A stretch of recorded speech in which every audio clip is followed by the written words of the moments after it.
আসসালামু আলাইকুম। আশা করি আপনারা ভালো আছেন। আপনাদের দেওয়া লাইক, কমেন্টস, সাবস্ক্রাইবার আমাকে নতুন নতুন ভিডিও আপলোড করতে উৎসাহিত করে। আমার এই চ্যানেলে এনভায়রনমেন্টাল বিষয়ে সকল ধরনের তথ্য আপনাদের সাথে শেয়ার করা হবে। এখন শেয়ার করব বুয়েট এর এনভায়রনমেন্টাল ডিপার্টমেন্ট ও ইন্ডিয়ার যৌথভাবে অনলাইন ভিত্তিক একটি স্লাজ ম্যানেজমেন্ট গাইডলাইনের উপরে একটা ট্রেনিং। ভিডিওটি না টেনে সম্পূর্ণ ভিডিওটি দেখুন। এখান থেকে কিছু বিষয় আপনার কাজে লাগবে, যা আপনার কর্মক্ষেত্রে ইটিবি অপারেশনের ক্ষেত্রে বায়ার ফেস করতে যা আপনি অনেক কিছু কাজে লাগাতে পারবেন। ব্র্যান্ড নেমস এবং এই ব্র্যান্ড নেমস এর কারণে স্পেশালি কিছু ইনঅর্গানিক সল ছাড়া লেটস সে হচ্ছে রেমাজল, রেড XYZ ABCD। তো এই যে ব্র্যান্ড নেমের আসলে কেমিক্যাল সম্পর্কে জানতে চাইলে জিএইচএস MSDS এর 3 নম্বর সেকশনে থাকে হচ্ছে কম্পোজিশন। মজার ব্যাপার হচ্ছে মোস্ট অফ দ্য কেমিক্যালস এই কম্পোজিশন ক্লিয়ার করে বলা থাকে না। এটার কারণটা হচ্ছে যে of course trade secret consideration are also the suppliers are reluctant to reveal about the composition of mixture because that probably gives them advantage.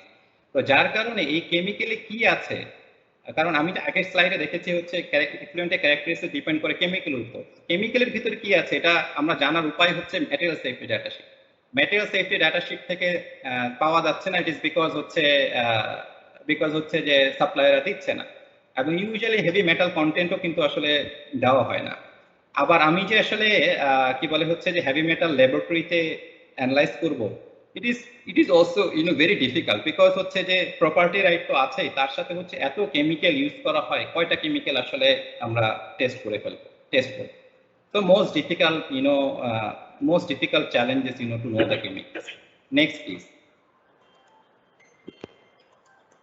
তো আলটিমেটলি আমরা যদি স্লাজ ক্লাসিফিকেশন করি, এই স্লাজ নিয়ে আমার নেক্সট প্যানেলিস্ট বা নেক্সট এক্সপার্টস আরো বলবেন, বা দুটো জিনিসের উপর, একটা হচ্ছে অরিজিন আর একটা হচ্ছে কম্পোজিশন। কম্পোজিশন নিয়ে আমি তো আসলেই বললাম যে এটার মধ্যে আসলে কি আছে, কি ধরনের কেমিক্যাল, কি ধরনের হেভি মেটাল সালফেট, আর অরিজিনটা হচ্ছে যে এই ওয়েস্টটা কোথা থেকে জেনারেট হচ্ছে। ফর এক্সাম্পল, এটা যদি টেক্সটাইল ইন্ডাস্ট্রি থেকে হয়, এটা যদি লেদার ইন্ডাস্ট্রি থেকে হয়, এটা যদি সুগার ইন্ডাস্ট্রি থেকে হয়, এটা যদি মিউনিসিপাল ইন্ডাস্ট্রি থেকে হয়, এটা যদি হচ্ছে যে আপনার পেপার ইন্ডাস্ট্রি থেকে হয়।